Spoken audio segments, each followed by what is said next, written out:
ఇక సింహరాశి వారి యొక్క ఫలితాలు అయితే ఈ వారం మీకు కాస్త అనుకూలమైనటువంటి గ్రహగతులున్న కారణం చేత ఈ వారం అంతా కూడా శుభ పరిణామాలే గోచరిస్తూ కనపడుతూ ఉన్నాయి. ముఖ్యంగా నిరుద్యోగులకి చాలా అనుకూలమైనటువంటి వారంగా ఈ వారం కనపడుతుంది అని చెప్పొచ్చు. ఎందుకంటే ఎంత ఉద్యోగ ప్రయత్నాలు చేసినా కూడా మంచి అవకాశాలు రావడంతో పాటుగా మీరు ఏదైతే ఉద్యోగాలు ఆశిస్తున్నారో, ఎటువంటి కంపెనీలో ఉద్యోగాలు ఆశిస్తున్నారో అలాంటి కంపెనీలలో ఉద్యోగాలు వచ్చే అవకాశాలు, లేదా అలాంటి ఫీల్డ్లో మీకు ఉద్యోగాలు వచ్చే అవకాశాలు ఎక్కువగా కనపడుతున్నాయి. అలాగే సెల్ఫ్ కాన్ఫిడెన్స్ బాగా పెరుగుతుంది. అలాగే స్వయం ఉపాధి అంటే సెల్ఫ్ ఎంప్లాయ్మెంట్ కూడా క్రియేట్ చేసుకునేటటువంటి పరిస్థితి, అంటే మీ అంతటి మీరే 10 మందికి ఉద్యోగాలు ఇవ్వగలిగేటటువంటి పరిస్థితిని తీసుకొచ్చే పరిస్థితి కనపడుతోంది. కాబట్టి కాస్త దాని గురించి కూడా మీరు అనుకూలంగా ఉంది కాబట్టి ప్రయత్నాలు చేయొచ్చు.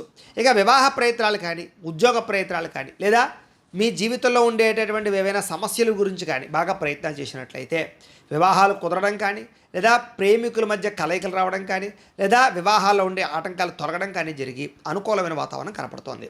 అలాగే గొడవలు పడుతున్న భార్యాభర్తలు కానీ, విడిపోతున్న భార్యాభర్తలు కానీ, లేదా సమస్యలతో ఇబ్బంది పడుతున్న భార్యాభర్తల మధ్య కానీ అనుబంధం ఏర్పడడం, మళ్ళా ఇద్దరి మధ్య కలయికలు ఏర్పడడం, లేదా రిలేషన్షిప్ బలపడడంతో పాటుగా సమస్యలకు పరిష్కారాలు కనపడుతూ ఉన్నాయి.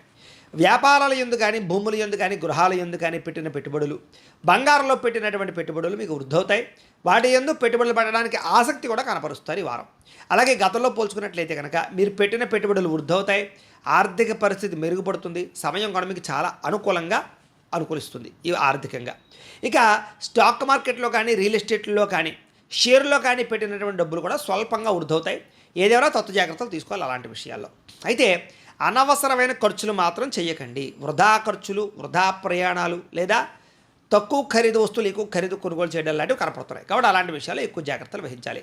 అయితే డబ్బులను పొదుపు చేయడానికి, జాగ్రత్తగా దాచుకోవడానికి, ఇన్వెస్ట్మెంట్లు చేయడానికి, బడ్జెట్ ప్లానింగ్లు వేయడానికి బాగా అనుకూలంగా కనపడుతుంది.